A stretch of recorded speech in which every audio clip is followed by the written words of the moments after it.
കേരളത്തിൽ ഈ അടുത്താണ് സർക്കാർ റെക്കോർഡുകളിൽ നിന്ന് കോളനി എന്ന വാക്ക് മാറ്റാനുള്ള സുപ്രധാനമായൊരു പ്രഖ്യാപനമുണ്ടായത്. എന്തുകൊണ്ടായിരിക്കും അത്തരമൊരു തീരുമാനത്തിലേക്ക് നയിച്ചിട്ടുണ്ടാവുക?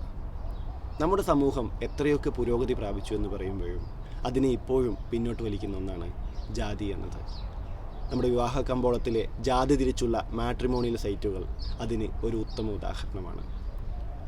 സമൂഹത്തിൻ്റെ അരികുവൽക്കരിക്കപ്പെട്ടവരിൽ നിന്നും ഒരാൾ ഒരു ഉന്നത പദവിയിലേക്ക് എത്തുമ്പോൾ അസഹ്യമാവുന്ന ഒരു വിഭാഗം ആൾക്കാർ ഇന്നും നമ്മൾക്കിടയിലുണ്ട്. എന്തിനാണ് ഇവിടെ സംവരണമെന്ന് ചോദിക്കുന്ന ഒരു പറ്റം ആളുകളെ നമുക്കിപ്പോഴും കാണാം. ഇത്തരം സവർണ ചിന്തകളുടെ വിഗ്രഹങ്ങളെയെല്ലാം ഒറ്റ വായന കൊണ്ട് ഉടച്ചു കളയുന്ന ഒരു പുസ്തകമാണ് ജയമോഹൻ്റെ 100 സിംഹാസനങ്ങൾ. അത്യന്തം നടുക്കത്തോടെയും സംഘർഷത്തോടും കൂടിയല്ലാതെ നിങ്ങൾക്ക് ഈ പുസ്തകം വായിച്ചു തീർക്കാനാവില്ല. നായാടി വിഭാഗത്തിൽ നിന്നും ഒരുപാട് കഷ്ടതകൾ അനുഭവിച്ച് സ്വപ്രയത്നത്താൽ IAS ധർമ്മപാലൻ്റെ ജീവിതത്തിലൂടെയാണ് ഈ പുസ്തകം സഞ്ചരിക്കുന്നത്.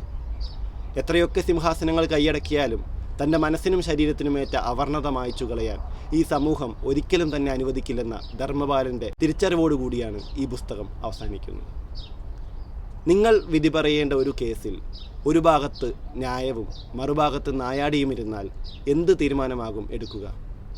IAS ഇൻ്റർവ്യൂവിന് ധർമ്മപാലനോട് ചോദിച്ച ഈ ചോദ്യത്തിനുള്ള അയാളുടെ മറുപടി ഇതായിരുന്നു: ഒരു ഭാഗത്ത് മനുഷ്യനെയും മറുഭാഗത്ത് നായാടിയെയും നിർത്തുന്നതിലൂടെ സമത്വം എന്ന ധർമ്മത്തിൻ്റെ അടിസ്ഥാനത്തിൽ നായാടി ആ ക്ഷണത്തിൽ തന്നെ അനീതിക്ക് ഇരയായവനായി കഴിഞ്ഞു. അവൻ എന്തു തന്നെ ചെയ്തിട്ടുണ്ടെങ്കിലും അവൻ നിരപരാധിയാണ്, അത് കൊലക്കുറ്റമാണെങ്കിൽ കൂടി. ധർമ്മപാലൻ തൻ്റെ ജീവിതം കൊണ്ടു നൽകിയ ഈ ഉത്തരത്തിൻ്റെ നീതിബോധത്തിലേക്ക് വായനയ്ക്കു ശേഷം എത്തുന്നു എന്നിടത്താണ് ഈ പുസ്തകം നമ്മളെ മാറ്റിമറിക്കുന്നത്.